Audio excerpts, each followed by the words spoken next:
cloud.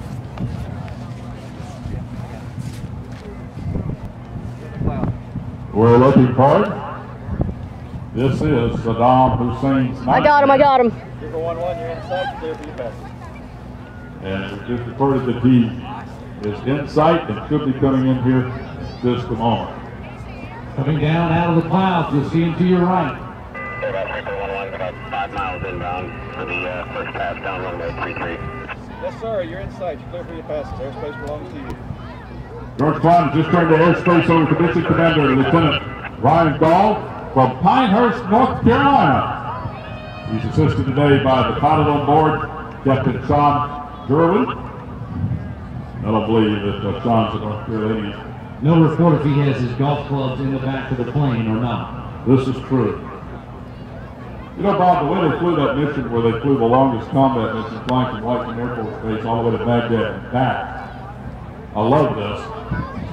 They went to Walmart, bought a chase lounge, and put it between the seats so that the crew could get some sleep during this mission that was well over 36 hours. Now those people over. Yeah.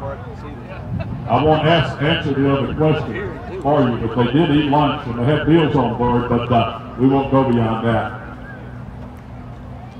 They do have a facility on board the plane. This is true. Not like you'll see on a 737. More like what you see on a spaceship. Can't see it. Still. Here he comes. Lotus, no noise. Very low noise signature.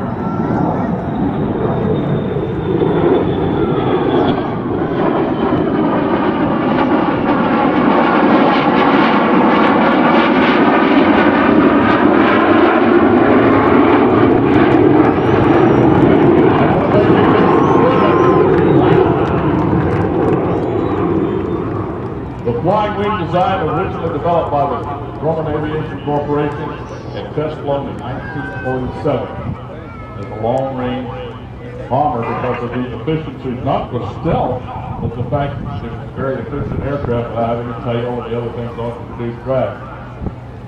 Although the aircraft could be flown successfully by a very experienced pilot, it was not until the advent of computerized equipment and stabilization systems since the B-2 was actually practical aircraft. Today, the flight controls are controlled by onboard computers, multiple redundant computers that continually compare the position of the aircraft in the air with the position of the control surfaces. These computers take the inputs from the pilot and the automated navigation system on board the aircraft and actually maneuver the control system, the control surfaces. With no rudder, the aircraft is handled in yaw by split ailerons. If you watch closely as it comes across, they actually split and produce drag at the wingtips.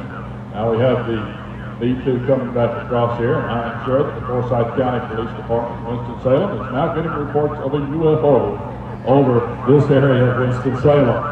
Now the stadium is seeing, dude. That is an amazing airplane. Notice that not only is the low observable radar technology that absorbs radars and reflects it away, so it is almost invisible to enemy radar system, it also has a very low noise signature. Difficult to figure out where the airplane is by this noise.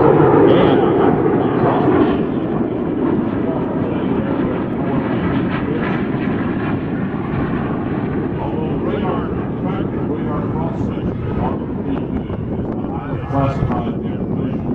It has been estimated by the editors of Aviation, Air, and Space that the cross-section of this aircraft is much smaller, or approximately that of a hummingbird. So if your radars could pick up a hummingbird, you could find the aircraft.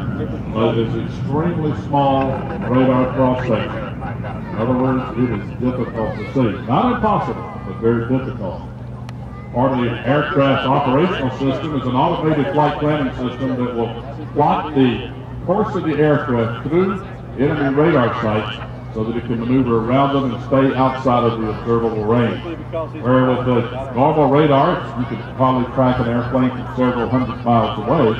With the B-2 stealth bomber, that range is dropped down to just mere miles.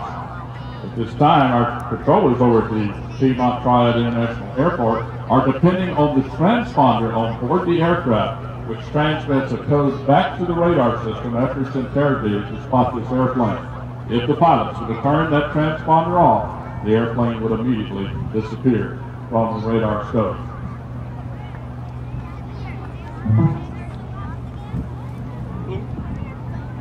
That's our computer complaining about being turned off and on. You notice that the crew has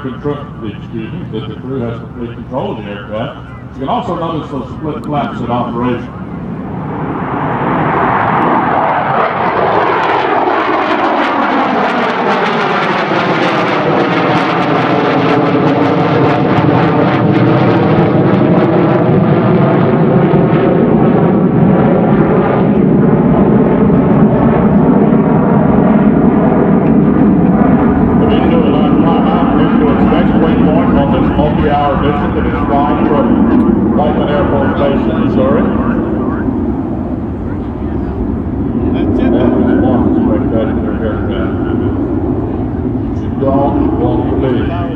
Receiving end of this airplane. Well, ladies and gentlemen, it's approaching 4 o'clock. Yeah, that means that we're going to be able to kind of pack it in today. We're going to do it all again. We're going to crank up at 1 o'clock tomorrow. We're going to fly everything that you saw fly today. And we could fly for much, much longer than we were able to enjoy today. Of course, as we ceased operations in preparation for the football game at Wake Forest University. Not Wake Forest, excuse me, that's a word, AK, Wake Forest. It was not the responsibility of Wake Forest University for this to be a temporary flight restriction. It was due to an act of Congress. So if you want to see more airplanes today, please call 1-800 I don't like my congressman, and report them and have a little word of prayer with them and tell them that, you guys aren't going to get elected if you don't get off your hind ends and do something. The country's in the best of hands. Unfortunately, they're not elected at this time. Bob, after all my controversial comments,